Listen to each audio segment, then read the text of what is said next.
para toda Latinoamérica. Y es un placer para mí presentar al doctor Enrique Gil. El doctor es médico ginecobstetra, especialista en medicina y cirugía fetal, staff de la unidad de medicina fetal de la Clínica Delgado y director del Instituto Peruano de Medicina y Cirugía Fetal en Lima, Perú. Investigador asociado en el Center for Fetal Cellular and Molecular Therapy del Cincinnati Children's Hospital. Past Fellow de Fetal Medicine Foundation en Londres.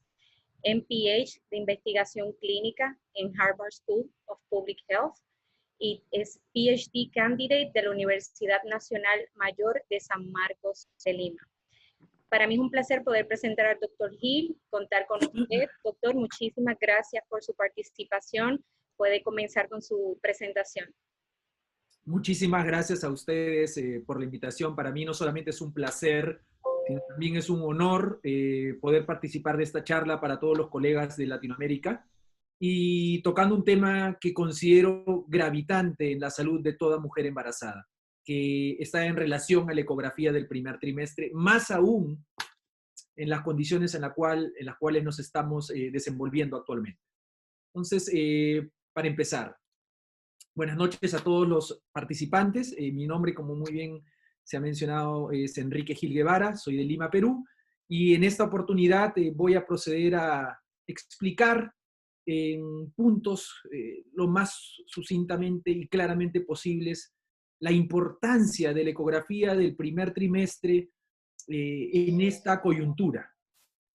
La ecografía del primer trimestre, considero yo, al igual que muchos de mis colegas especializados en la medicina fetal, es un derecho que toda mujer gestante tiene al iniciar su embarazo, ya que con la ecografía del primer trimestre no solamente vamos a hacer un screening de aneuploidías, de síndrome de Down, sino vamos a ver numerosos aspectos que procederé a explicar en el transcurso de la exposición.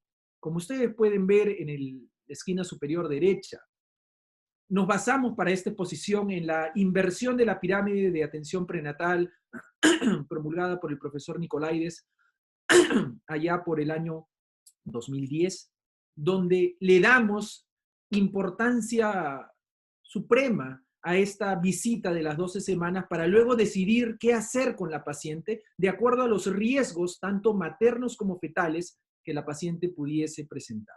En base a eso, el outline que nosotros vamos a tener para nuestra presentación va a estar en relación a un recordaris del screening de aneuploidías en el primer trimestre, el screening anatómico fetal en el primer trimestre, el screening de preeclampsia y otras condiciones materno-fetales en el primer trimestre.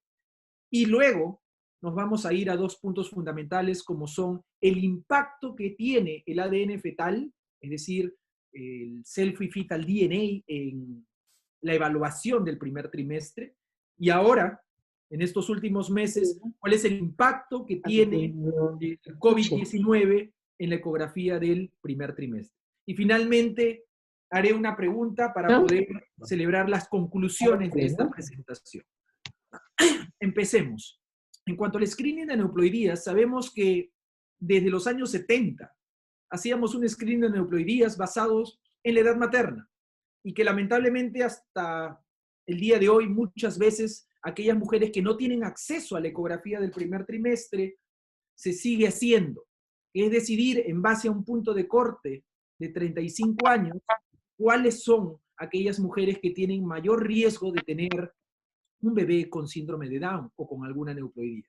Pero el hacer este screening basado solamente en la edad materna, ya por los años 70, nos daba una tasa de detección que llegaba solamente al 30%, con una tasa de falsos positivos del 5%. Y luego evolucionamos a la década de los 80. Y en la década de los 80 pudimos ver, gracias a numerosos trabajos, que la añadidura de la bioquímica sanguínea materna permitía incrementar esa tasa de detección que inicialmente estaba en 30% hasta un 65-70% combinando 4 hormonas, 4 proteínas, que son la beta-HCG, la alfa-fetoproteína, el estriol y la inhibina A.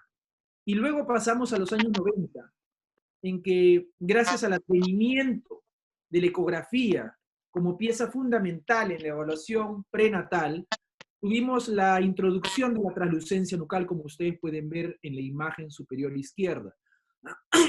Y no solamente eso, se vio, gracias al trabajo del profesor Kipros Nicolaides, que con la suma de la beta-HCG y de la proteína asociada al embarazo tipo A, se lograba detecciones para aneuploidías de cerca del 90%, con una tasa de falsos positivos del 5%. A esto se le llamó el test combinado.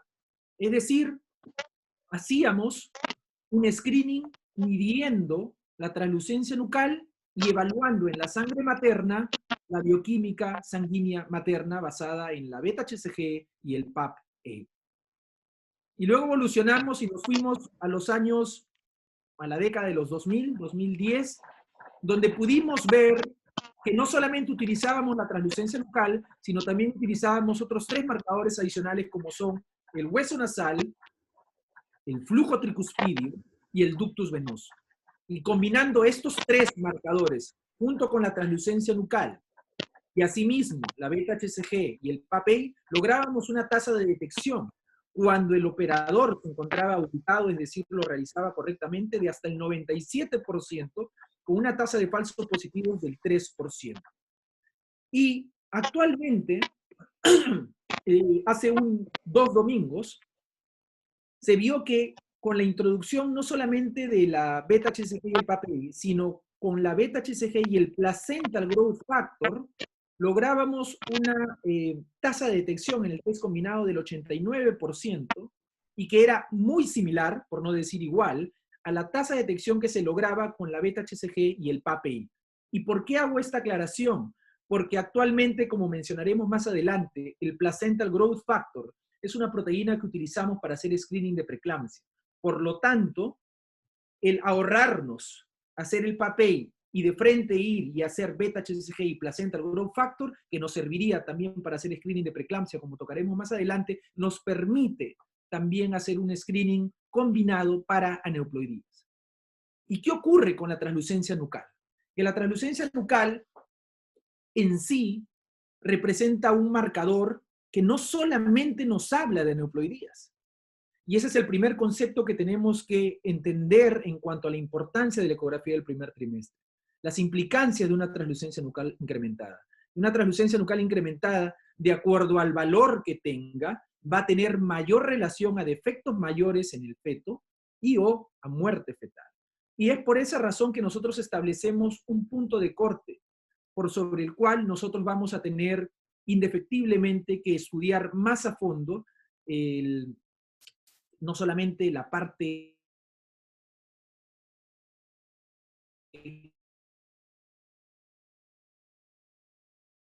cromosómica del bebé, sino también la parte anatómica. Y como ustedes pueden ver en las siguientes 4 imágenes, verán un punto de corte de 3.5 milímetros. Sabemos en el un problema cromosómico y o una asociación a un defecto mayor, especialmente a nivel cardiovascular.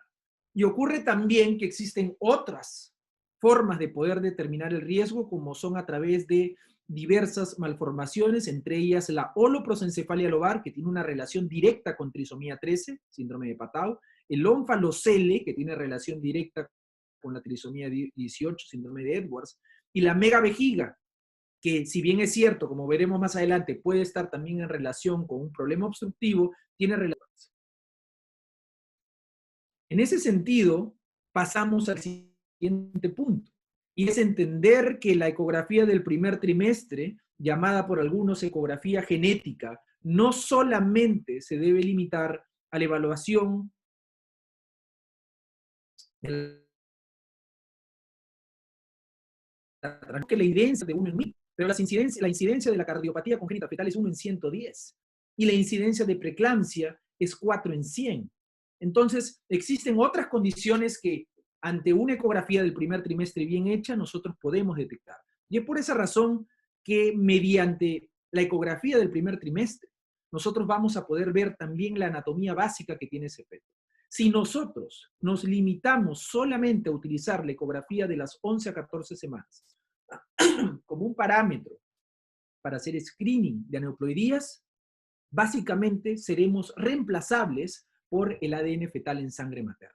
La importancia de la ecografía del primer trimestre es que no solamente se debe limitar a medir la translucencia nucal, la longitud corononalga y los latidos cardíacos. Se debe ampliar el estudio y en ese sentido nos vamos al screening anatómico. Existen ya lineamientos dados por la Sociedad Internacional de Ultrasonido en Ginecobstetricia, donde nos hablan de los lineamientos en relación a la ecografía del primer trimestre y el uso del Doppler en obstetricia y en este caso también en el primer trimestre. Por lo tanto, ¿cuál es la importancia, como ustedes pueden ver en el siguiente slide, de hacer el diagnóstico temprano de malformaciones? Si nosotros nos ubicamos en el lado izquierdo y vemos este video donde se encuentra la flecha, estamos frente a una secuencia acranex-encefalia en encefalia, que como sabemos, en la mayoría de los casos no guarda relación con un problema cromosómico. A diferencia de la siguiente patología, que es la holoprosencefalia lobar, que tiene un riesgo automático de 1 en 3 para trisomía 13. Por lo tanto, una afectación en un mismo sistema, pero dependiendo de la patología detectada, nos habla de si hay o no hay relación con una cromosomopatía de fondo. Y lo mismo ocurre a nivel de la pared abdominal. El tener un onfalocele automáticamente nos hace el riesgo de 1 en 6 para trisomía 18, mientras que tener una gastrosquisis sabemos que en la mayoría de los casos no guarda relación con un problema cromosómico. Al mismo tiempo, nosotros podemos ver que existen patologías, por ejemplo, a nivel cardiovascular, como un canal atrioventricular, que ustedes pueden ver en este caso, donde sabemos que automáticamente la presencia de un canal atrioventricular nos da un riesgo de 1 en 2 para trisomía 21. Mientras un cuadro de asimetría ventricular o asimetría en el llenado ventricular, como en el video que estoy mostrando, donde vemos que en el lado derecho no hay un buen llenado ventricular, nos hace pensar en un problema cardíaco que por lo general, en estos casos, si es que no se demuestra una asociación cromosómica mediante prueba invasiva, puede estar ligado a un problema aislado. Por lo tanto, la importancia de la ecografía del primer trimestre no solamente se basa en el diagnóstico y la identificación del problema de fondo, sino también es importante la consejería que yo voy a dar a partir de este hallazgo. Es por eso que la especialidad de medicina fetal es compleja, porque no solamente tiene que identificar, sino tiene que saber hacer la consejería adecuada ante la patología identificada. En ese sentido, ¿qué es lo que nosotros podemos detectar en el primer trimestre? Existe un trabajo ya publicado por el grupo de Nicolaides y Argyros Singelaki, en el cual ha sido en el último curso de avances en medicina fetal en Londres el año pasado, donde se pudo ver que existe para ciertas anomalías una tasa de detección en el primer trimestre del 100%, como son la cránea, la holoprosencefalia lobar, los defectos de pared abdominal anterior y la megavejiga. Existen otros problemas que, dependiendo del expertise y de la máquina utilizada, podrían variar en cuanto a su detección entre un 25 y un 50%, como son los defectos cardíacos mayores, anomalías de extremidades e incluso defectos del diafragma. Y en un porcentaje menor tenemos el cuadro de espina bífida, fisura palatina y defectos renales. ¿Qué es lo que va a contribuir a esta tasa de detección? Básicamente dos cosas: la expertise del operador y la máquina que utilice para poder hacer la detección. Mientras mayor resolución y mayor calidad en evaluación tenga la máquina y mayor expertise tenga el operador, más fácil va a ser el acceso a la detección de estos problemas.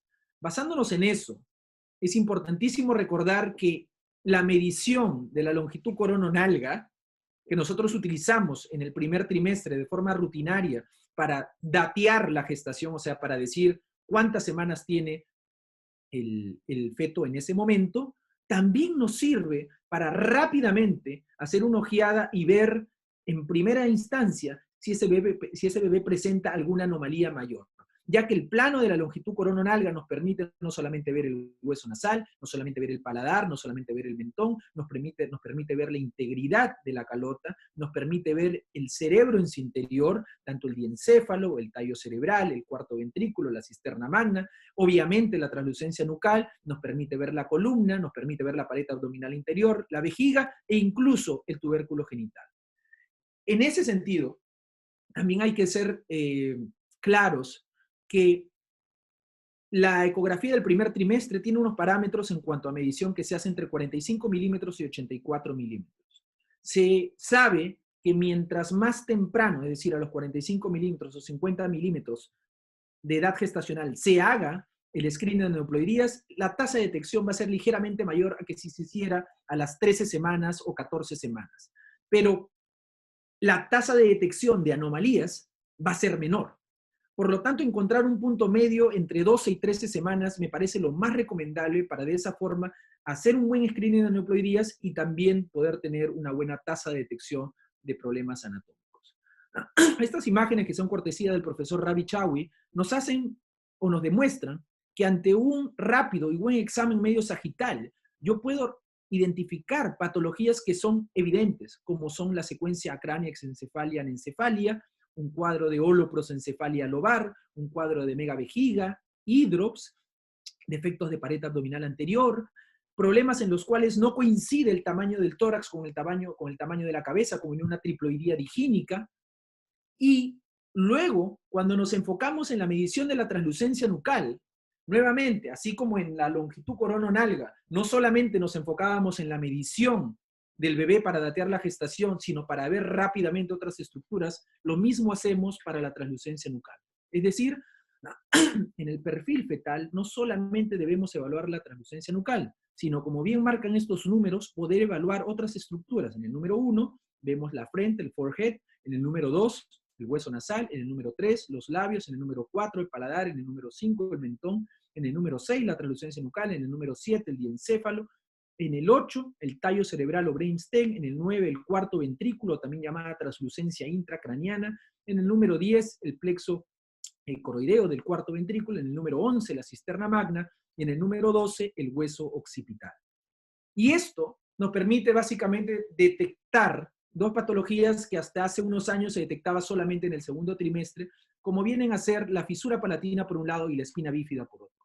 Gracias al advenimiento de este signo, que fue publicado por el profesor Ravi Chawi, y antes de él, a través del triángulo retronasal, por el profesor Waldo Sepúlveda de Chile, pudimos ver que es factible poder detectar fisura labio-palatina en el primer trimestre, tanto no solamente en un corte coronal a través del triángulo retronasal, como mencioné anteriormente, sino también a través del gap maxilar, que nos permite en un corte medio sagital, donde deberíamos tener esta imagen que ustedes pueden ver a la izquierda, identificar estas tres otras imágenes, donde vemos claramente cómo existe una interrupción en esa línea blanca que debería constituir el paladar, y obviamente estaríamos presentes ante una fisura palatina.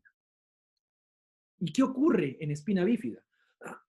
Ocurre que muchas veces la espina bífida abierta, que como sabemos tiene básicamente dos tipos, que son el mielomeningocele y por otro lado la mielocele o mielosquisis, diagnosticarlas en base a la visión directa de la columna a veces es difícil. Pero ¿qué es lo más sencillo? Evaluar la fosa posterior en un corte medio sagital. ¿Y cómo hacemos esto?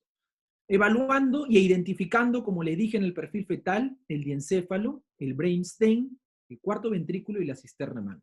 Y eso nosotros, en una vista usual, vamos a identificar tres líneas negras claramente delimitadas. Como vuelvo a repetir, la primera línea, el brainstem; la segunda, el cuarto ventrículo; y la tercera, la cisterna magna.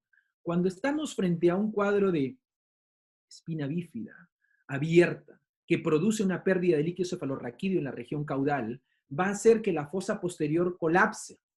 Y al colapsar, quienes van a desaparecer en el corte medio sagital, o al menos colapsarse, son el cuarto ventrículo y la cisterna magna. Y por lo tanto, el tallo cerebral, el brainstem, va a encontrarse ligeramente aumentado. Esto nosotros lo evidenciamos mediante una relación que normalmente deberíamos hacer rutinariamente, que se denomina brainstem / o sea, sobre brainstem to occipital bone distance. ¿Qué significa eso? En el numerador colocamos el grosor del tallo cerebral, del brainstem, y en el denominador vamos a colocar la suma del grosor del cuarto ventrículo y la cisterna magna. Y por lo general esa relación tiene que estar entre 0.5 y 0.6. Cuando esa relación se hace mayor a 1, en la mayoría de los casos, nosotros tenemos que sospechar de espina bífida abierta. Y si bien es cierto, la consejería no está dirigida a decirle categóricamente que tiene espina bífida, está dirigida a impedir a que la paciente venga a las 22 semanas, sino que venga a las 16 semanas para poder hacer una detección precoz del defecto del tubo neural. ¿Qué ocurre a nivel de la cabeza en el corte del DBP? Tenemos que medir el diámetro biparietal en el primer trimestre. Y esto es importante porque no solamente nos va a poder identificar la falx cerebri, es decir, la línea que permite dividir los plexos coroideos, como ustedes pueden ver, sino también nos va a poder identificar alteraciones en el tamaño. Ante un DBP pequeño, donde la línea media no se encuentra en su totalidad, dividiendo ambos hemisferios cerebrales, estaríamos sospechando de un cuadro de holoprosencefalia. Si es que se encuentra pequeño y ante la ausencia de líquido cefalorraquídeo alrededor de los plexos coroideos, podríamos estar pensando en espina bífida abierta, y ante la solución de continuidad de la parte posterior de la calota, ante un encéfalocele.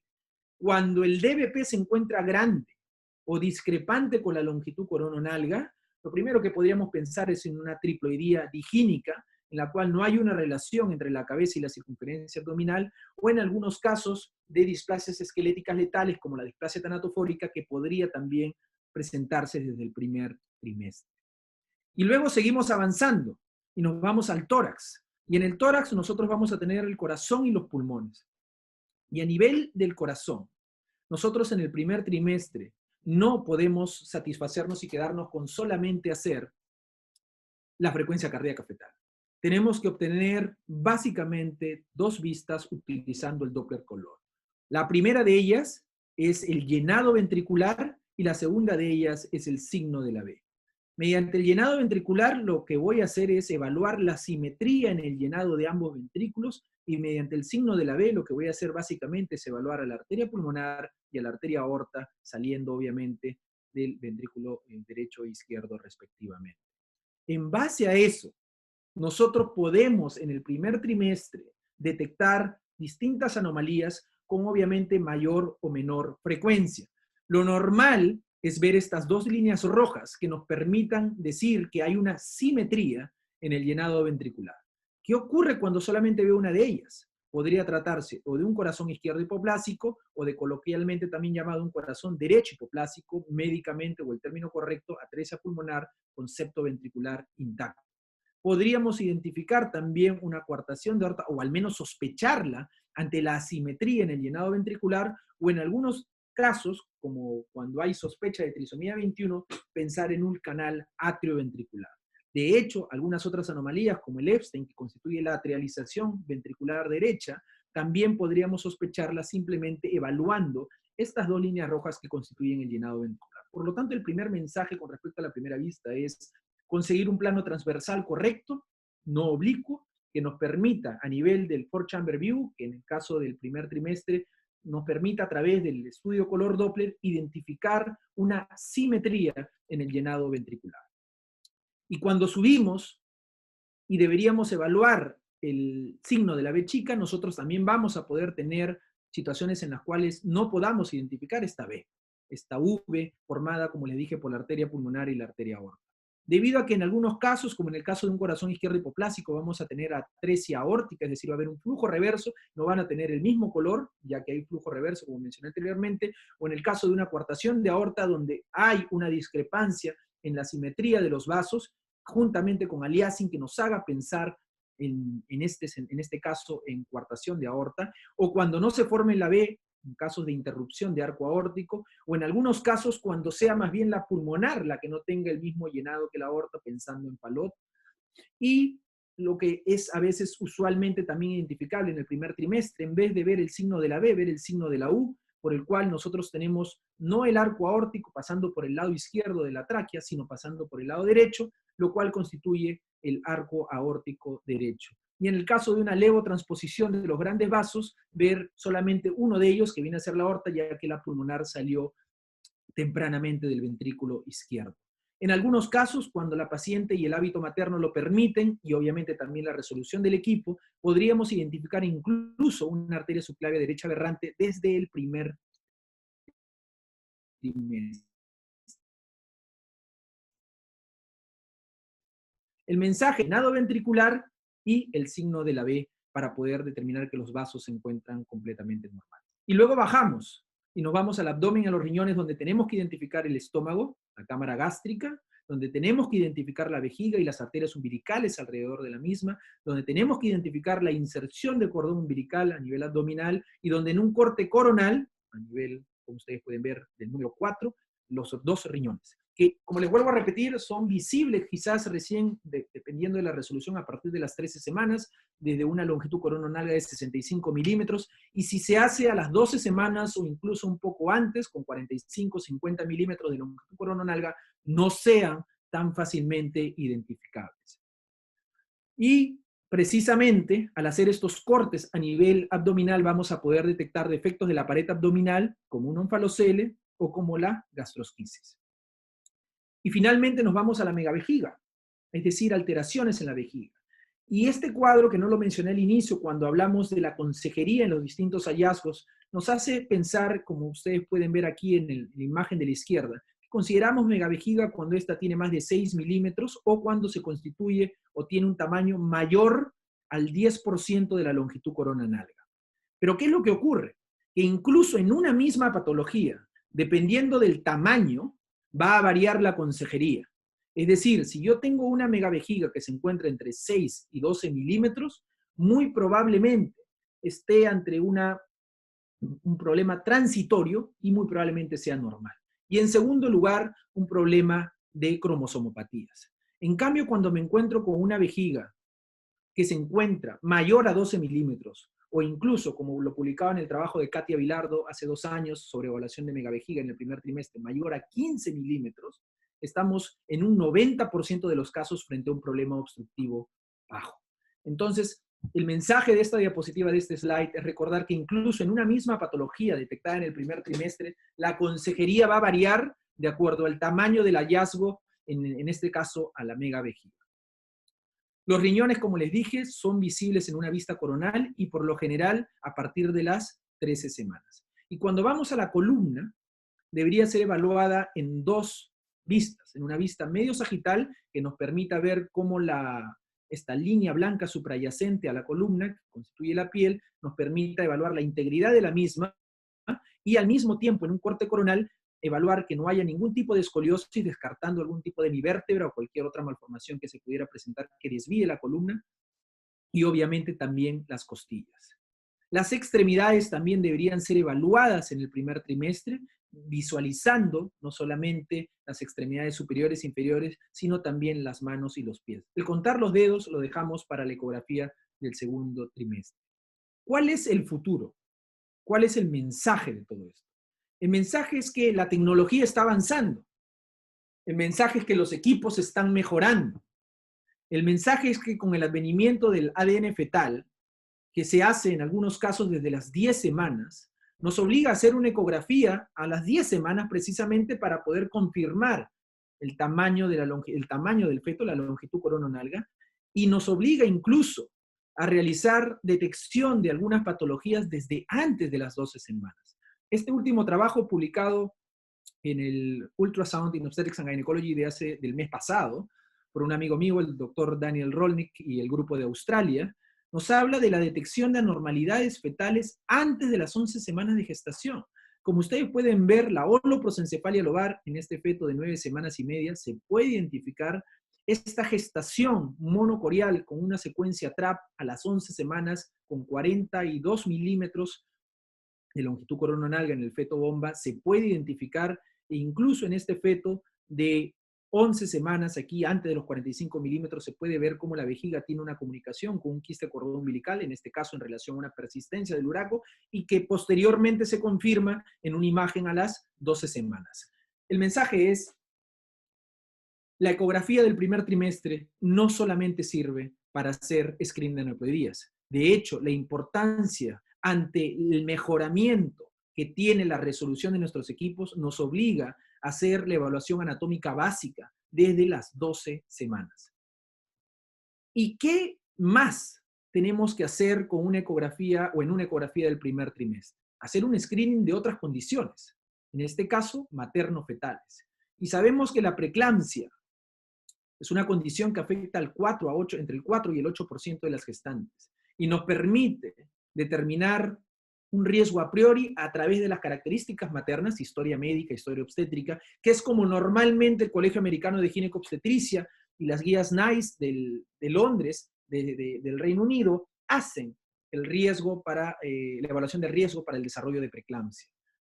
Lo que nosotros estamos adoptando en Latinoamérica es básicamente seguir el modelo de la Fetal Medicine Foundation, en el cual tomamos el riesgo a priori, es decir, evaluamos las características maternas, la historia médica, pero luego evaluamos biomarcadores, presión arterial media, Doppler de arterias uterinas y el placental growth factor, como mencioné en un primer momento, que nos permite modificar dicho riesgo a priori y estimar un nuevo riesgo para predecir cuál es la probabilidad que tenga esta paciente de desarrollar preeclampsia antes de término, antes de las 37 semanas o no. ¿Cuál es el concepto detrás de esta predicción? Nos basamos en un modelo publicado por el grupo de profesor Nicolaides y David Wright, en el cual si se hace una predicción matemática en la cual todas las gestantes desarrollaran preeclampsia, se vería que normalmente estas desarrollarían alrededor de las 54, 56 semanas, así que el embarazo no tuviera terminación. Cuando la gestante tiene factores de riesgo, lo que hace es mover esa curva de Gauss hacia la izquierda y por ende su riesgo de desarrollar preeclampsia antes de las 40 semanas y específicamente antes de las 37 semanas se incrementa. En ese sentido, lo que nosotros hacemos es evaluar ese riesgo a priori, modificar ese riesgo a priori, no solamente tomando en cuenta los factores de riesgo maternos que nos dan ese riesgo de base, sino utilizando la medida de la presión arterial media, la medida del Doppler de las arterias uterinas y, en algunos casos, la incorporación del placental growth factor. Esta combinación nos permite tener una tasa de detección del 90% para la preeclampsia que aparece antes de las 34 semanas y un 75% para aquella preeclampsia que aparece antes de las 37 semanas. Todo esto con una tasa de falsos positivos del 10%. ¿Qué es lo que se ha demostrado en cuanto a tasa de detección? Se ha demostrado que si no disponemos, como ocurre en muchos países de Latinoamérica, del placental growth factor, que nos permitiría, como dije anteriormente, una tasa de detección de hasta el 85-90% de la preeclampsia que aparece antes de las 34 semanas y de hasta un 73% de la preeclampsia que aparece antes de las 37 semanas, utilizando solo los factores maternos, la presión arterial media y el Doppler de las arterias uterinas, podemos llegar hasta un 80% de detección de esa preeclampsia antes de las 34 semanas y un 70% de la preeclampsia de aparición de antes de las 37 semanas. Obviamente, todo esto aún está en estudio porque requiere de un proceso de validación interna, de validación de nuestra población, porque todos estos datos son provenientes de población europea. ¿Qué otras condiciones, como ustedes pueden ver en la página de la Fetal Medicine Foundation, nosotros podríamos evaluar en cuanto a riesgos? Trisomías, ya tocamos ese tema. Preeclampsia, ya tocamos ese tema. Pero también, por ejemplo, existen otras condiciones que podrían evaluarse en el primer trimestre, como son la diabetes gestacional, la tasa de pérdida fetal, restricción del crecimiento intrauterino, macrosomía fetal y el parto pretérmino, que es lo que nosotros podemos ver en este caso, dándonos un resultado específico para luego poder decidir el manejo que nosotros vamos a tener con esta paciente. En resumen, la ecografía del primer trimestre nos permite lo tradicional, datear la gestación, evaluar la viabilidad fetal, hacer un screening de cromosomopatías, pero también nos añade y nos pone la obligación de hacer un screening anatómico, metabólico, a través de la historia materna y de proteínas de circulación materna y de medidas biofísicas como son la preeclampsia, como son el parto pretérmino, etc. Y en base a eso, Luego vienen los dos temas fundamentales de la charla del día de hoy, habiendo hecho un recordaris con respecto a por qué es importante la ecografía del primer trimestre. La ecografía del primer trimestre tiene dos golpes. Primero, el ADN fetal, y segundo, esta epidemia, el COVID-19. En cuanto al ADN fetal, el primer golpe es que si nosotros sabemos que el ADN fetal tiene una mayor performance en cuanto a detección de aneuploidías, que es para lo que normalmente hacíamos la ecografía del primer trimestre, trisomía 21, 18 y 13, ¿por qué tenemos que seguir haciendo la ecografía del primer trimestre? Y básicamente la respuesta se da en todo lo que mencioné anteriormente. Es por esa razón que los lineamientos dados por la ISUOC refieren que a todas las mujeres se les debe ofrecer una ecografía del primer trimestre independientemente de la intención de someterse a las pruebas de cell-free fetal DNA. Y si nosotros consideramos los últimos datos publicados por el grupo del profesor Nicolaides y de Mark Hill con respecto a la tasa de detección y la tasa de falsos positivos, el rendimiento que tiene el ADN fetal para trisomía 21, trisomía 18 y trisomía 13, vemos que su tasa de detección es alta, con una tasa de falsos positivos realmente baja. Y que cuando la fracción fetal, es decir, la cantidad de ADN trofoblástica nadando en el ADN materno, en la sangre materna, es mayor o igual al 10%, esta tasa de detección para trisomía 21 puede llegar hasta el 100% de detección. Por lo tanto, la pregunta es, ¿cómo se incorpora entonces el ADN fetal en el screening del primer trimestre? ¿Debe reemplazar la ecografía del primer trimestre o no debe reemplazar la ecografía del primer trimestre? Esa es la pregunta de rigor. Y la respuesta se basa básicamente en que tanto el ADN fetal como la ecografía del primer trimestre deberían trabajar de la mano. La pregunta es, ¿cómo se implementa esta medida? ¿Mediante un screening universal o mediante un screening contingente en base a los resultados de otro screening primario?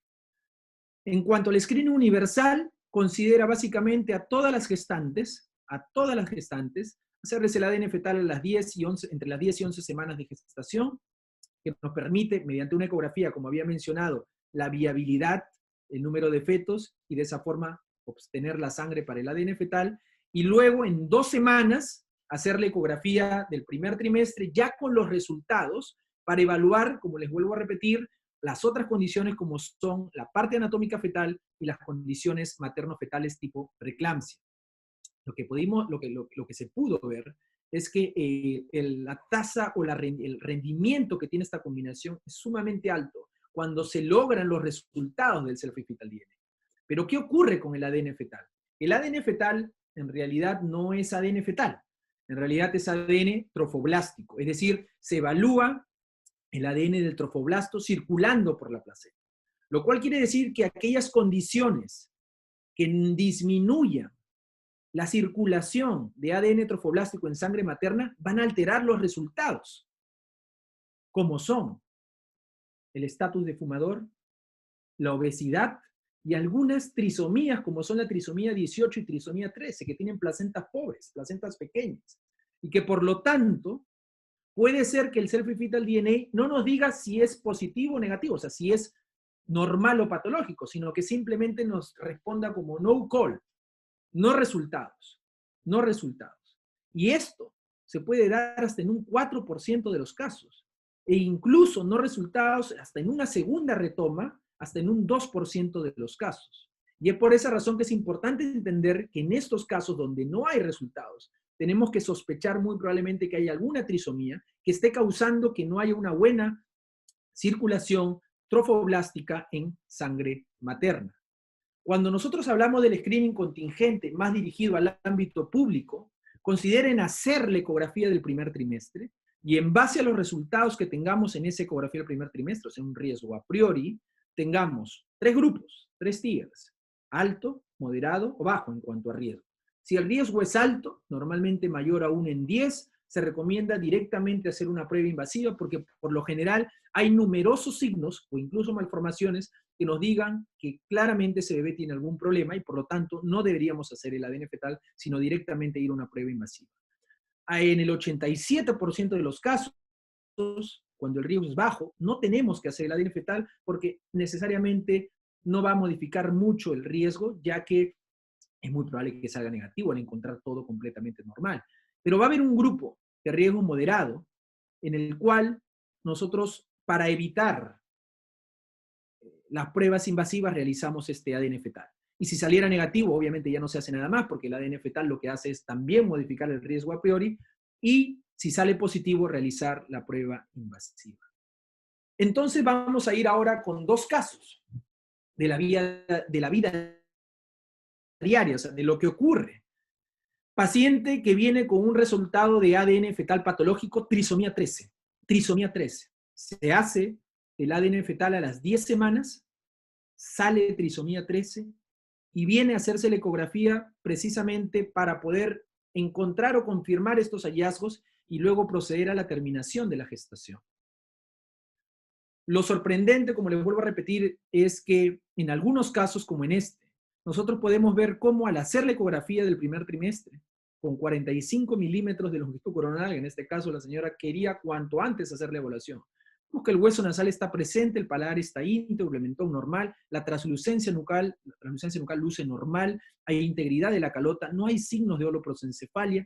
En un corte coronal de la cabeza podemos ver las tres líneas, o sea, el brainstem, cuarto ventrículo y cisterna magna.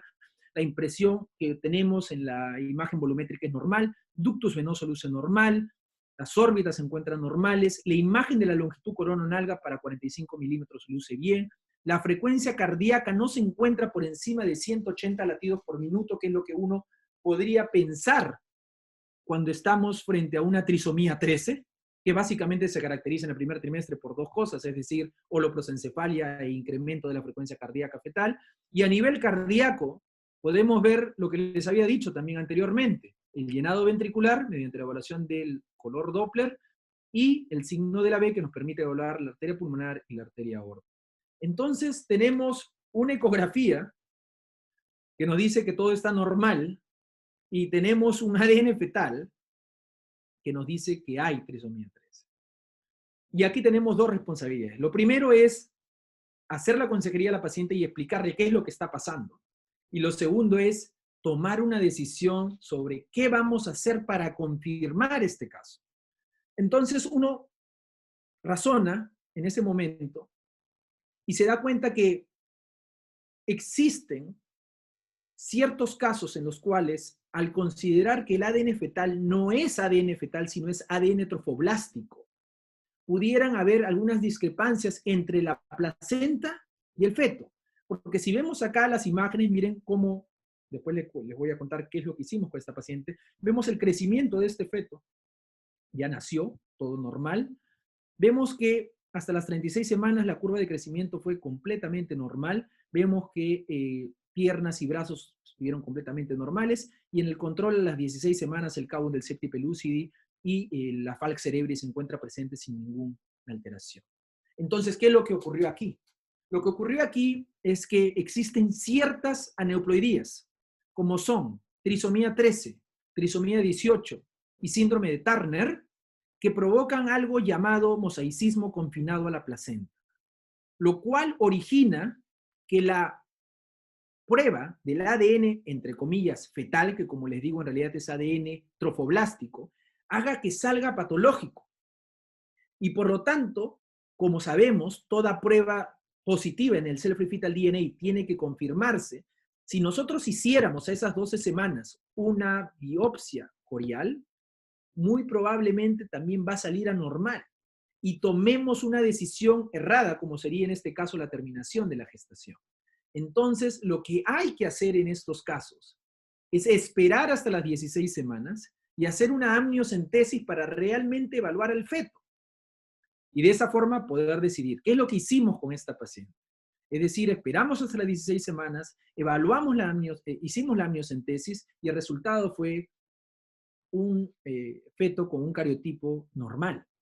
Entonces, esto se explica porque en un 1% de los casos podemos tener mosaicismo de células placentarias, donde en el 90% de los casos se encuentra confinado a la placenta. Confinado a la placenta, es decir, solo afecta a la placenta, más no al feto. Y en estos casos, si yo hago una biopsia corial, el resultado va a ser anormal. El mismo del ADN, del cell-free fetal DNA, del NIPT. En cambio, si hago la amniocentesis, va a ser normal. ¿Y qué ocurre en el caso de un mosaicismo fetal real, verdadero, true fetal mosaicism, que ocurre en el 10% de los casos? Si yo hago la biopsia, puede ser que salga normal o normal, puede ser, pero la amniocentesis siempre va a salir anormal. Por esa razón, aquí la prueba dirimente viene a ser la amniocentesis. Así fue como manejamos, el resultado fue normal, la paciente entendió la consejería, la bebé, como ustedes pudieron ver, evolucionó de forma normal, nació, recopilamos el outcome y todo fue completamente normal. Y ahora nos vamos al otro caso. En el caso en el cual tengamos un ADN fetal normal, que se ha hecho la paciente a las 10 semanas, y viene a la ecografía, alegre, totalmente ya segura de que todo está bien, y encontramos esto en la ecografía, un bebé básicamente hidrópico, con un ductus venoso reverso, con un problema de asimetría en el llenado ventricular, y que nos haga pensar que aquí hay un problema detrás de este ADN fetal. Entonces, ¿qué decirle y cómo explicarle a la paciente? Que el ADN fetal simplemente nos permite a nosotros descartar algunas cromosomopatías como son la trisomía 21, trisomía 18 y trisomía 13, que como ya vimos, tiene una tasa de detección del 99% en general. Es muy buena esta prueba, es la mejor. Pero lamentablemente, en algunos casos como en este, que se trató de un síndrome de Noonan, no nos permite detectar. Y por lo tanto, aquí el manejo consiste en una prueba invasiva en el primer trimestre, tipo biopsia corial, que nos permita determinar qué tipo de patología tiene este bebé. Y como dije, utilizando el punto de corte de 3.5 milímetros, no podemos solamente quedarnos en el cariotipo convencional, sino tendríamos que hacer idealmente los microarreglos para poder detectar algo adicional. Y en base a eso, cito la publicación hecha también por el grupo, un amigo mío, Jesse Miranda, y el grupo del profesor Anthony Borrell, de Barcelona, en el cual publicado esto online en abril, en el mes pasado, en el Ultrasound in Obstetrics and Gynecology, nos dicen, si es que el ADN fetal debería usarse en la gestación con translucencia nucal incrementada. Y las conclusiones fueron que el Cell-Free Fetal DNA no parece ser la prueba genética más apropiada para los fetos con una translucencia nucal mayor al percentil 99, dado que se pasaría hasta el 12 al 19% por alto de anomalías genéticas en este grupo, porque como les vuelvo a repetir, el ADN fetal es genial para trisomía 21, 18 y 13, mas no para los demás. Y además, la ecografía del primer trimestre, como muy bien dice acá, identificaría anomalías estructurales importantes en el 11% de fetos con una translucencia nucal por encima del percentil 99. La forma en cómo nosotros manejamos esta misma conclusión es simplemente cambiando la palabra o la frase por encima del percentil 99 y utilizando el punto de corte 3.5. Cuando nosotros tenemos una translucencia nucal por encima del 3.5, nosotros recomendamos una prueba invasiva y no un ADN fetal, porque como les vuelvo a repetir, solamente nos serviría de forma súper efectiva para trisomía 21, 18 y 13. ¿Y qué ocurre finalmente en estas épocas de pandemia, de COVID-19, donde ahora, con mayor razón, la ecografía del primer trimestre es la que va a determinar el patrón a seguir para esa paciente gestante que no solamente tiene que protegerse ella, sino también en este caso al personal sanitario? En ese sentido, el cuidado prenatal sigue lo que fue proclamado ya hace unos años, que consiste básicamente a las 12 semanas, estratificar a la paciente de acuerdo al riesgo para complicaciones del embarazo que hemos mencionado anteriormente. Luego hacer una reevaluación a las 22 semanas para nuevamente ver el riesgo para las distintas condiciones materno-fetales y si no hubiera ninguna de las dos, finalmente una última ecografía a las 36 semanas para planificación del parto. O sea, 3 ecografías y nada más. Si es que todo va normal, como ocurre en el 95-90% de las gestantes. En el 95-90% de las gestantes ocurre esto. Por lo tanto, la ecografía de las 12 semanas constituye el tip-off para poder decidir qué camino voy a seguir. En esta presentación no he mencionado o no he tocado de las gestaciones múltiples, porque obviamente en aras del tiempo habría que determinar también que cuando tenemos una ecografía de las 12 semanas, habría luego ante una gestación múltiple decidir si se trata de una gestación monocorial o bicorial, para de esa forma ver cuál es el siguiente tratamiento, sabiendo que una monocorial se vuelve a traer a las 16 semanas y una bicorial se vuelve a traer recién a partir de las 22 semanas. En ese sentido, analicemos el contexto en el cual nos encontramos. En este artículo publicado hace unas semanas, el 23 de abril, en el American Journal de Obstetricia y Ginecología, por el grupo de la doctora Leona Pun, vimos que de 116 casos de COVID en gestantes, al momento de la admisión, el 66% de ellas tenían más de 37 semanas. El 26% entre 28 y 36 semanas, un 5% entre 14 y 28 semanas y solamente un 3% antes de las 14 semanas, o sea, en el primer trimestre. Y luego analizamos también una correspondencia publicada en el New England Journal of Medicine, donde vimos que de un total de un 100% de gestantes que fueron admitidas para trabajo de parto, la mayoría, el 85%, fue negativa. Pero de ese 15% que salió positiva para coronavirus SARS-2, el 88% era sintomática. El 88% era sintomática. Por lo tanto, luego viene a trabajarse cómo estamos manejando las gestantes para la identificación de estas pruebas. Estamos haciendo tamizaje universal con pruebas rápidas y pruebas moleculares. Estamos haciendo tamizaje universal solo con pruebas rápidas. Estamos haciendo un tamizaje solamente selectivo para aquellas pacientes que hayan tenido contactos. Entonces, el mensaje de estos dos primeros slides es que muchas pacientes gestantes que son asintomáticas podrían estar infectadas por este coronavirus. Por lo tanto, ¿cuál sería entonces el manejo que tenemos que tener con respecto a las ecografías y básicamente la importancia que ahora va a tener la ecografía del primer trimestre en este contexto?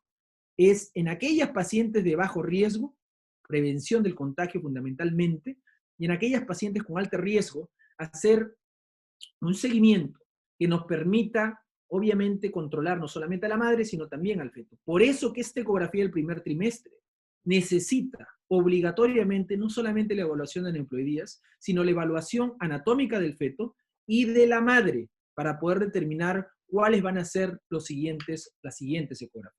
Sabemos que aquellas pacientes que, por ejemplo, van a tener un riesgo incrementado para desarrollar preeclampsia antes de término, no podemos evaluarlas a las 12, 20 y 36 semanas, sino tendríamos que evaluarlas a las 12, 20, 28 semanas y luego 32 o 36 semanas de acuerdo a lo que hallemos a las 28 semanas. Por esa razón es importantísima esta ecografía del primer trimestre. ¿Y cuáles son las recomendaciones que tenemos de las distintas sociedades científicas para el cuidado que nosotros tenemos que tener para con la paciente y para con nosotros mismos?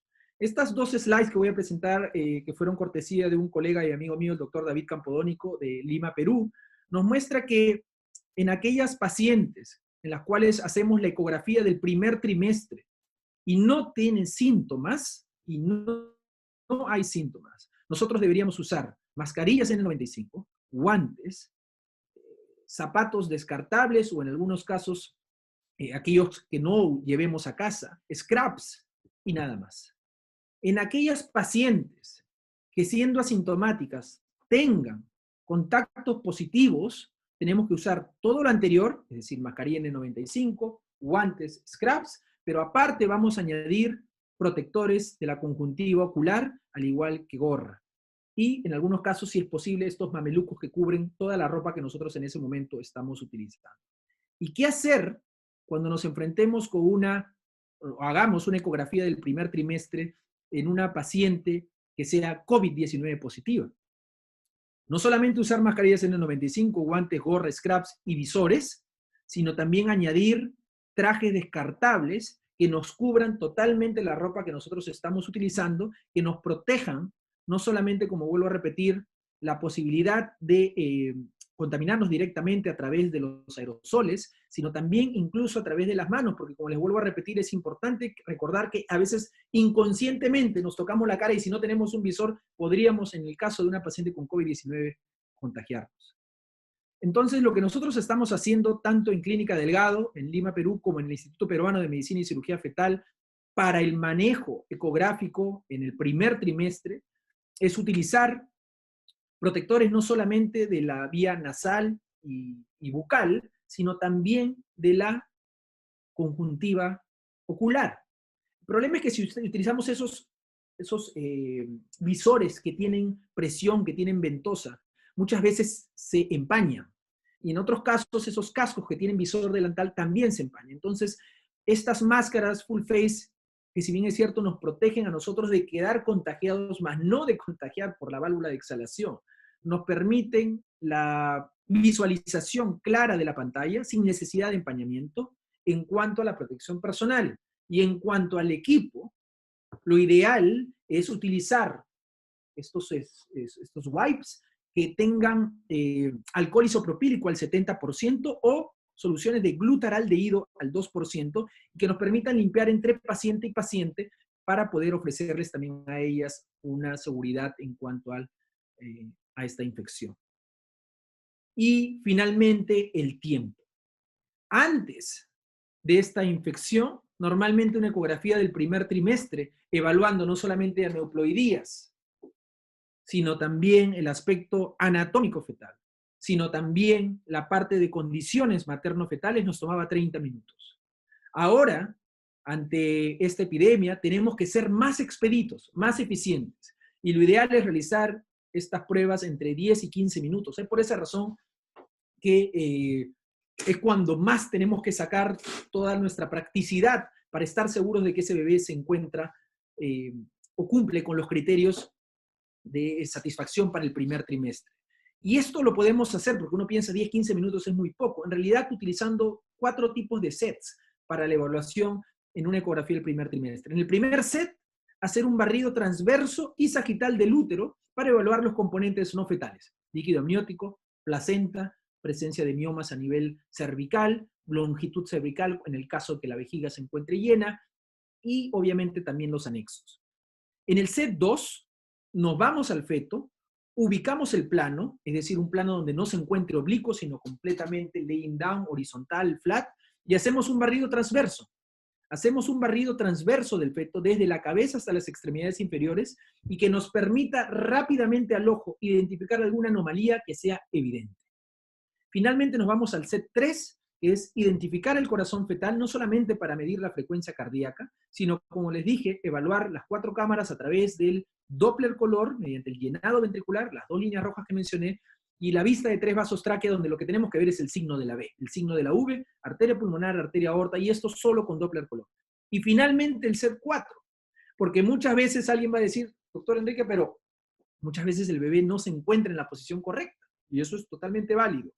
Si es que coloco el transductor y lo primero que veo es un bebé posando horizontal, mostrándonos el perfil y el barrido sagital, nos vamos al set 4 inmediatamente, que es el barrido sagital del feto para evaluar la longitud corononalga, translucencia nucal, el perfil y el cerebro fetal. Pero si esto no es lo primero que se presenta, tenemos que hacer los otros sets para poder tratar de descartar con mayor eficiencia alguna anomalía, no solamente anatómica, sino también relacionada con algún signo tipo translucencia nucal incrementada. Entonces, siguiendo estos conceptos, nosotros podemos hacer un examen o una ecografía del primer trimestre en 15 minutos, que, como les vuelvo a repetir, no es lo que quisiéramos, pero tenemos que adaptarnos a la situación en la cual nos estamos desenvolviendo. Finalmente, para culminar esta presentación, porque me fue asignada 1 hora para luego responder a las preguntas, quisiera llegar a las conclusiones. Y las conclusiones están en relación a la importancia de la ecografía en el primer trimestre. La importancia de la ecografía en el primer trimestre es que tiene que ser realizada por operadores que estén en constante auditoría de sus mediciones, ya que, como ustedes pueden ver, la responsabilidad de esta ecografía es gravitante, porque no solamente nos va a servir para hacer un screening de aneuploidías. El concepto de ecografía del primer trimestre y translucencia nucal, como solo evaluación de translucencia nucal, debe ser desterrado. La ecografía del primer trimestre nos debe servir para evaluar translucencia nucal, longitud corononalga y toda la anatomía del bebé que pueda ser evaluada a esta edad gestacional, conjuntamente con las condiciones materno-fetales. El ADN fetal, que fue, como yo considero, un primer golpe para la ecografía del primer trimestre, ha resaltado con mayor razón aún la necesidad de un desarrollo de la habilidad del operador para evaluar anatomía en el primer trimestre del embarazo. Y la presencia del COVID-19 lo que ha hecho es mejorar incluso, obligarnos a nosotros a mejorar nuestra eficiencia en la evaluación, dándole mayor peso y mayor importancia a la evaluación, no solamente de aneuploidía, sino, como vuelvo a repetir, tanto de la anatomía fetal como de las otras condiciones en cuanto al tiempo. Y aquí, no solamente para proteger a nuestras pacientes, sino también para protegernos a nosotros. Y con esa diapositiva culmino mi gestación haciéndonos siempre la pregunta que hago a todos aquellos que se dedican a la medicina fetal. No es hacer solo ecografía. La ecografía es la herramienta que utiliza el especialista en medicina fetal para poder ver dentro del útero y ver cómo se encuentra ese paciente que se llama feto y obviamente es la razón de ser de la medicina fetal. Muchísimas gracias y estoy abierto para cualquier tipo de preguntas. Doctor Gil, muchas gracias. Realmente la presentación fue excelente. Voy a leerte algunas de las preguntas que te hicieron.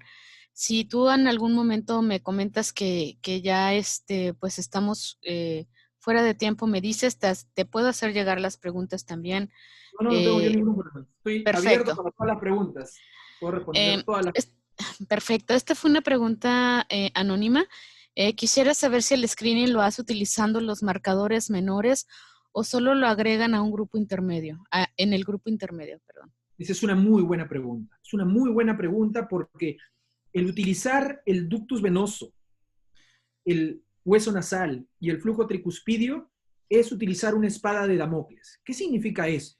Significa que en manos auditadas, o sea, en manos entrenadas, en manos que saben hacer estos marcadores, contribuyen a mejorar la tasa de detección. Definitivamente, definitivamente. Pero si no estamos con la expertise necesaria o estamos frente a un feto que por el hábito materno, por la posición, no nos permite la evaluación, es preferible no hacerlo a realizarlo y subestimar o sobreestimar los valores de estos marcadores menores, porque lo que podría hacer es aumentar la tasa de falsos positivos o aumentar la tasa de falsos negativos. Entonces, por esa razón es sumamente importante considerar que debemos realizar esos marcadores siempre y cuando tengamos, no solamente por parte del operador el expertise necesario, sino también las condiciones de la paciente para poder realizarlo. Y a la cabeza viene el hábito materno que muchas veces es difícil de realizar precisamente por eso. Muy bien. Otra pregunta también anónima es si usas el ángulo cardíaco en todas las exploraciones de primer trimestre, ¿te adiciona una mayor sensibilidad? El ángulo cardíaco es importante realizarlo al inicio cuando nos dedicamos a la medicina fetal porque nos permite desarrollar el ojo.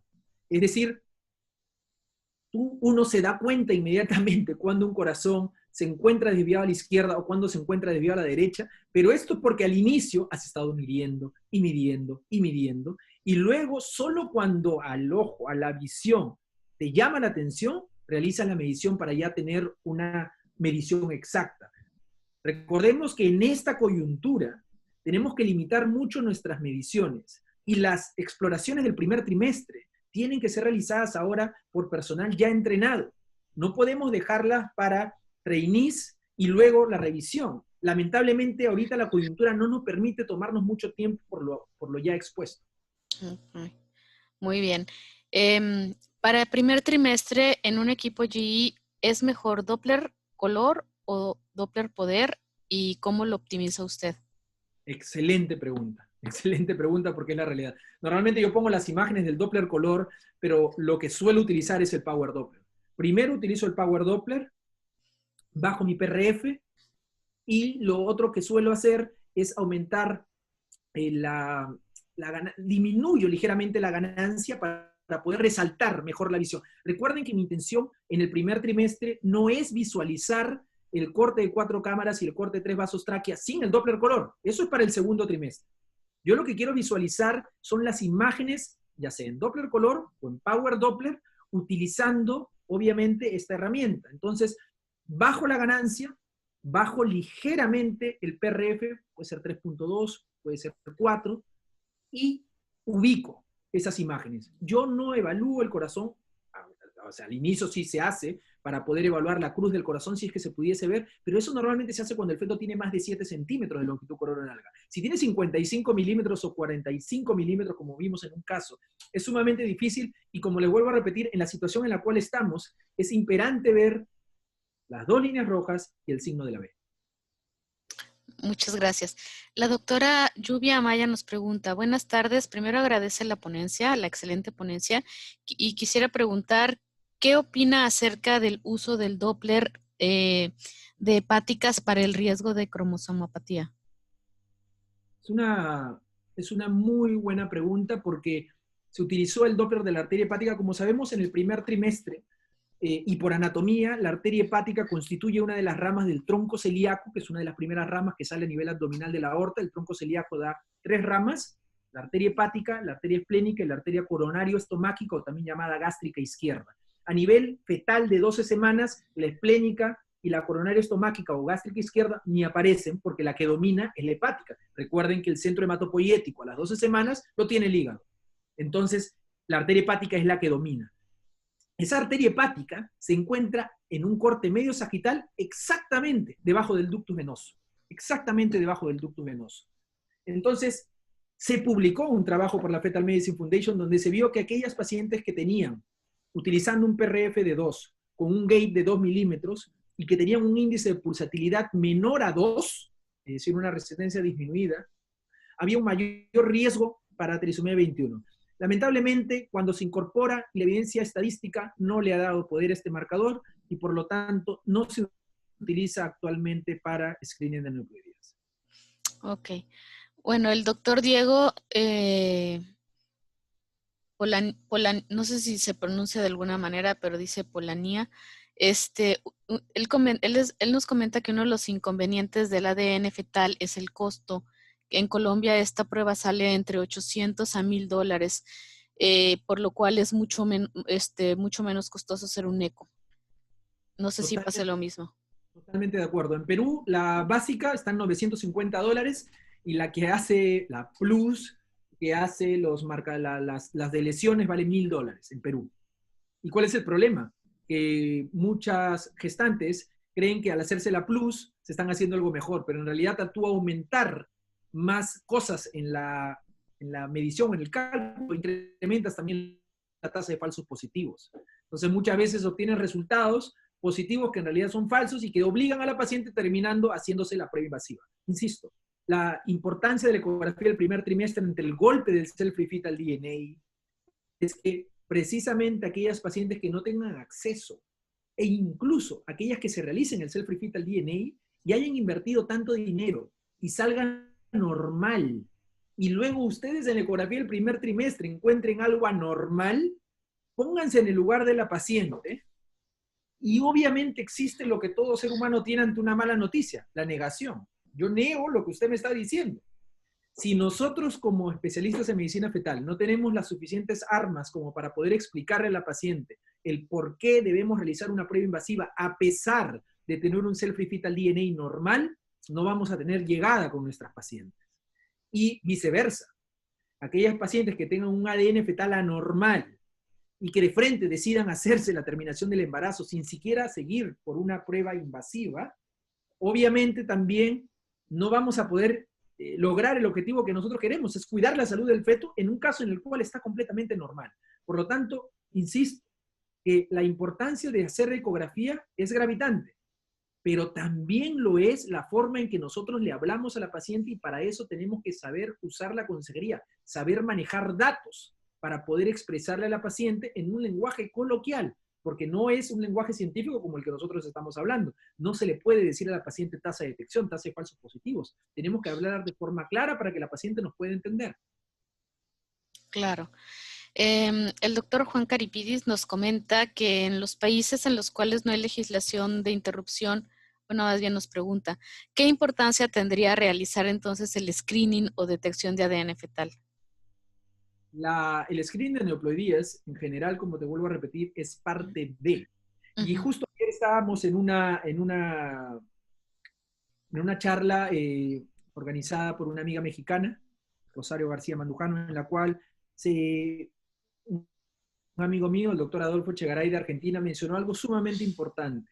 Cuando nosotros empezamos a hacer la ecografía del primer trimestre, no vamos a buscar una patología. No digo, ok, voy a hacer ecografía pensando en que la paciente tiene síndrome de Down. No voy a hacer la ecografía pensando en que la paciente tiene riesgo para preeclampsia. Yo coloco el transductor y abro una puerta para ver qué es lo que está pasando adentro. Y de acuerdo a eso, hago la evaluación. Entonces, no es que, ok, como no tengo terminación del embarazo, no hago screening de aneuploidías, pero sí voy a hacer screening de problemas anatómicos. Pero es que el método que utilizas para ver la anatomía fetal, como signos indirectos, por ejemplo, de cardiopatía congénita, es medir la translucencia nucal, es medir el ductus venoso. Entonces, indirectamente, hacemos el screening para aneuploidías. Ese es el concepto que hay que entender, es difícil a veces de digerir para aquellos que dicen, bueno, pero si acá no es legal la terminación, ¿para qué voy a hacer el screening de aneuploidías? Es que la ecografía del primer trimestre no solamente está destinada para problemas de aneuploidía, es parte del proceso que inherentemente se tiene que hacer porque hacemos una medición de la translucencia nucal que no solamente nos sirve para síndrome de Down. Muy interesante. ¿Por qué crees que en América Latina no hemos implementado con facilidad el PLGA? El Placental Growth Factor, en realidad, sí, no lo estamos implementando por el precio. Es sumamente caro. Acá en Perú no lo usamos. Por eso mencioné yo que nosotros seguíamos el screening basado en los factores maternos como riesgo a priori, y luego la modificación mediante la medición de la presión arterial materna y el Doppler de las arterias uterinas. Y se mencionó incluso también el año pasado en Londres, el profesor Nicolás mencionó que podría haber incluso un screening en 2 tiempos, en los cuales aquellos pacientes que salían con alto riesgo después de esa evaluación podrían decidir si es que se les da o se les ofrece el hacerse el Placental Growth Factor o de frente empezar a tomar aspirina como medida preventiva. Recordemos que ese es el fin fundamental de hacer el screening, la prevención de la preeclampsia. Muchas gracias. Dice Anónimo, en época de pandemia, idealmente para hacer amniocentesis o biopsia o cualquier procedimiento invasivo, ¿deberíamos de tener la prueba de PCR así la paciente sea asintomática?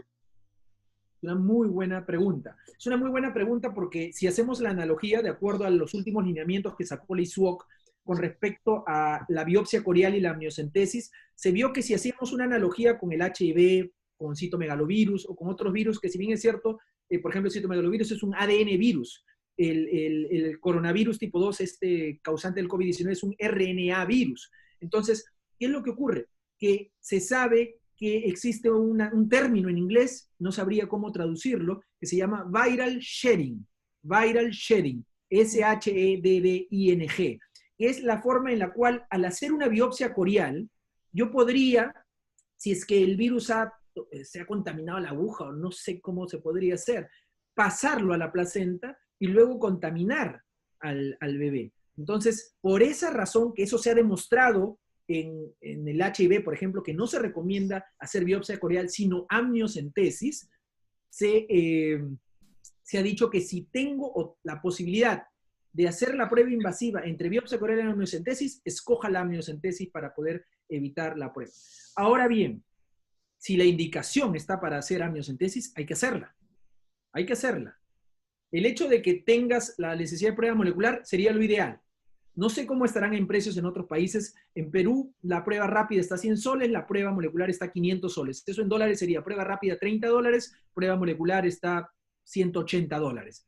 Entonces, habría que ver en el ámbito privado. En el ámbito público, como te vuelvo a repetir, estas pruebas, lamentablemente, la evaluación del primer trimestre, la evaluación de pruebas invasivas o el hacer pruebas invasivas han sido suspendidas por el gobierno, ya que el control prenatal han dicho que no es una urgencia y solamente vayan por emergencias al hospital. Entonces, no me parece que sea la medida adecuada, pero el ámbito privado ahorita se está llenando de pacientes precisamente porque en el ámbito público no se están viendo a las pacientes. Entonces, entre biopsia y amniocentesis en una paciente con sospecha de estar infectada por COVID-19, si el tiempo lo permite, sugiero hacer una amniocentesis para evitar el fenómeno del viral shedding en el caso de una biopsia coreana.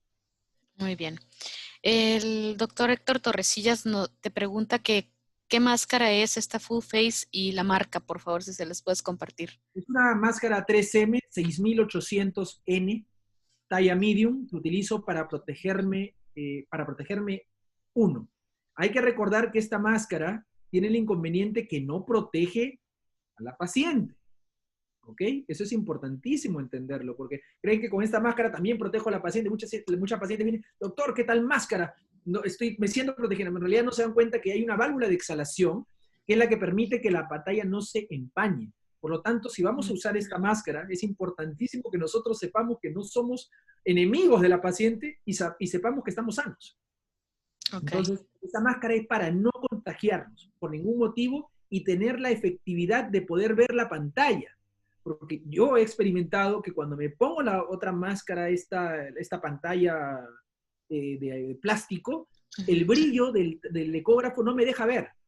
Entonces, y cuando utilizo lentes con la máscara N95 se me empañan. Entonces, es súper incómodo y prefiero invertir en eso que me da seguridad y efectividad al momento del trabajo. Muy bien. Nos preguntan también anónimo, DNA fetal en embarazo múltiple para las 3 trisomías, ¿vale la pena en MCBA o en BCBA? Bueno, en general, en el último update que se ha hecho y publicado en el 2019 por el grupo de Mark Hill y Nicolaides, se vio que para embarazo único, trisomía 21, 18 y 13 era 99, 97 y 99, tasa de detección con una tasa de falso positivo de 0.04 y para los 3. Y en el caso de embarazos gemelares, la tasa de detección alcanzaba hasta el 80 y tantos % para las 3 trisomías. O sea, sí sirve, pero como les vuelvo a repetir, va a depender también de la corionicidad que tengamos y obviamente también del acceso que tenga la paciente a la prueba.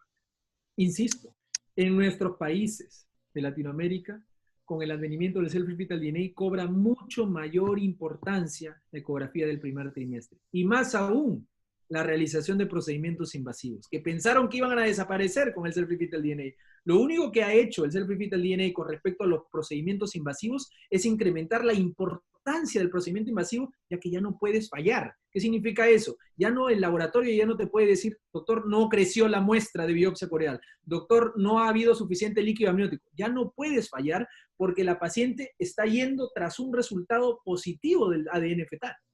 Por lo tanto, es importantísimo entender el entrenamiento que se debe tener, no solamente en la ecografía del primer trimestre, sino en la realización de procedimientos invasivos. El especialista en medicina fetal tiene que estar preparado no solamente en hacer ecografías, sino también en hacer procedimientos invasivos y todo aquello que implique la evaluación y el cuidado de la salud fetal. Muy bien. El doctor José Lario nos comenta, ves que al final presentaste 4, ¿cómo le llamaste? Evaluación. Sí, él comenta... Ajá. Él comenta que si la valoración de las arterias uterinas debería de estar incluida, ¿no? Sí.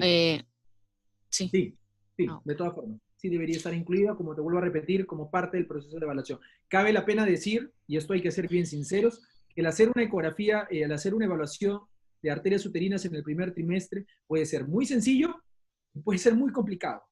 Muy sencillo en el caso la paciente tenga un hábito materno asequible, que no haya tenido cesáreas, que no haya tenido cirugías previas, y que las arterias uterinas estén en su sitio.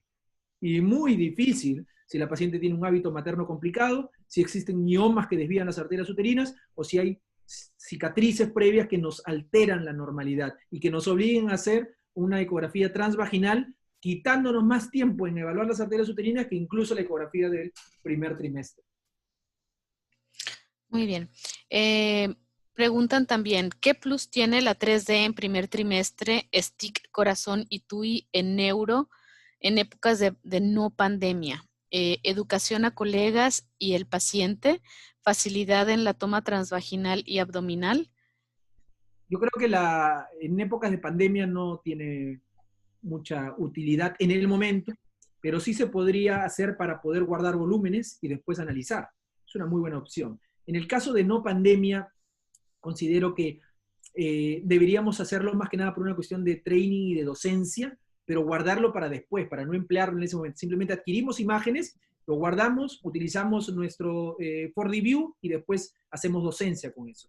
Pero en realidad, para poder determinar si el bebé está sano o no, en el primer trimestre no lo necesitamos. Porque como les vuelvo a repetir, son medidas básicas y puntuales que tenemos que hacer y que obviamente más sirve el 3D evaluando el cuerpo total del bebé, porque médicamente quizás no nos dé mucha información, pero el bonding, la unión que yo genero entre la gestante y su bebé, es realmente efectivo. Que quizás nosotros los hombres que no podemos quedar embarazadas, no podemos nunca experimentar eso. Así que es la realidad. Muy bien. El doctor Guillermo Garduño te felicita por la charla muy clara y concisa. Y pregunta, ¿cómo se realiza el cálculo de riesgo si se observa ausencia del hueso nasal? Y luego continúa, haciendo un tamizaje combinado y en caso de salir en riesgo intermedio, agrego los marcadores emergentes, hueso nasal, ductus venoso, regurgitación tricuspidia, o desde el inicio lo meto a la calculadora de riesgo. Como dije al inicio, el uso de los marcadores adicionales constituye un arma de doble filo que pueden servirte o pueden dañarte. Por lo tanto, deberías utilizar los marcadores adicionales solamente si tienes buena visibilidad y si estás entrenado para poder realizarlo y tienes la confianza para poder realizarlo. De otra forma, si te sientes presionado a hacerlo, lo único que vas a generar es incrementar ya sean los falsos positivos o los falsos negativos. Por lo tanto, es importante recordar que estamos frente a la evaluación de un paciente, no estamos frente a la evaluación de medidas. Entonces, una golondrina no hace verano. Si yo considero que este bebé pueda tener síndrome de Down o alguna otra neoploidía, van a aparecer varias cosas, empezando desde la edad de la madre. No significa que una mujer de 22 años no le pueda dar eso, pero tienen que aparecer varios factores para yo poder hacer lo que nosotros normalmente en medicina nos enseñaban en la escuela, era la semiología, es decir, utilizaba varios signos para ver al paciente. Nosotros hacemos lo mismo con el feto, pero a través de la ecografía. Entonces, si nosotros logramos entender ese concepto, hacemos esa migración de solamente hacer sonografía a hacer medicina fetal de verdad. Muy bien. La doctora Isaí Maldonado pregunta, hola doctor, ¿la vía que utiliza es transvaginal o transabdominal? ¿Cuál recomienda? Transabdominal, definitivamente, transabdominal. Idealmente, obviamente, un hábito materno con un índice de masa corporal elevado y la no visibilidad, tengo que ir por vía transvaginal. Pero trato de evitar en la mayoría de lo posible. Muy bien. Otro que es anónimo dice, buenas tardes. En tamizaje de primer trimestre, ¿cuál sería su intervención si se realiza tamizaje? Encontramos ausencia. Es muy parecida. Sí, lo mismo. Sí. Creo que ya algunas están repitiendo de la medición de las arterias uterinas, que si prefieres que sea por vía vaginal o abdominal. Abdominal. Uh-huh. Y preguntan sobre que el equipo que tú utilizas o qué equipo recomiendas para...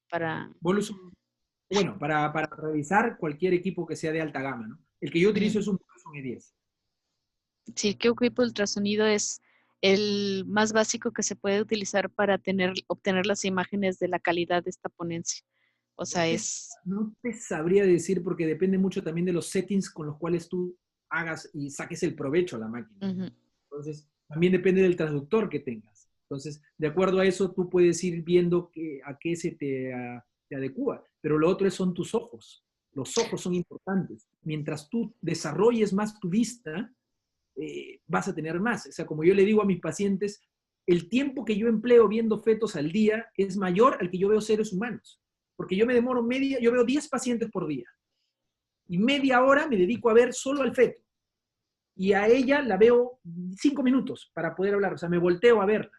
Entonces, la cantidad de seres humanos que yo veo aparte de mi familia al día es mucho menor que lo que yo veo en fetos. Por lo tanto, los ojos se desarrollan. Y siempre lo comparo de forma graciosa con la película Matrix, ¿no? Uno ve los números cayendo y algunos no ven nada y otros ven cosas. Lo mismo ocurre. Si tú adecuas tu ojo, práctica, práctica, entrenamiento y entrenamiento, en algún momento los ojos empiezan a funcionar incluso con cualquier máquina. Muchísimas gracias, doctor, y gracias, Úrsula, por las preguntas. Definitivamente una excelente plática. Le agradecemos muchísimo su tiempo, su disposición y sobre todo a todos los asistentes por estar con nosotros durante todo este tiempo. Muchísimas gracias. Muchas gracias. Excelente ponencia. Gracias. Gracias. Gracias.